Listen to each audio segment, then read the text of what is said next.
আসসালামু আলাইকুম। Hello everyone, সবাই কেমন আছেন? আশা করি সবাই ভালো আছেন। তো আমি এখন চলে এসেছি ধনলা সেই ভাইরাল কাঠের ব্রিজে। তো আপনারা হয়তো অনেকেই দেখেছেন এই ব্রিজটিকে। এখন বর্তমানে এই ব্রিজটি এত ভাইরাল হয়েছে অতুলনীয়ভাবে। তো যাই হোক, এখানে এসে দেখলাম কাঠ এবং বাঁশ দিয়ে কিন্তু এই ব্রিজটি বানানো হয়েছে। বাঁশ এবং কাঠের সংমিশ্রণে এত সুন্দর একটি ব্রিজ হয়েছে।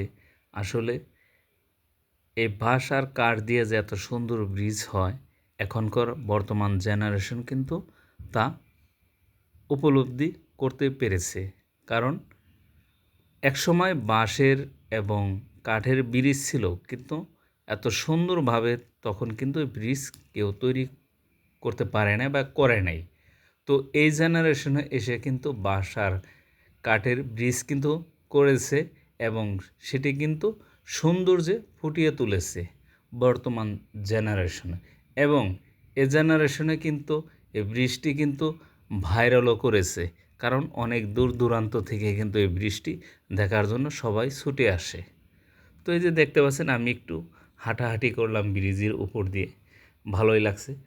তো আসলে এই ব্রিজটি দেখার পর আমি ভাবতে পারলাম যে আসলে এই ধল্লা গাঁয়ের এই গ্রামের মানুষ অনেক কষ্ট করেছে। কারণ এই নদীতে পারাপারের জন্য রাত অনেক সময় ছোটাছুটি করতে হয়েছে, কিন্তু অনেক কষ্ট হয়েছে এই গ্রামের মানুষের।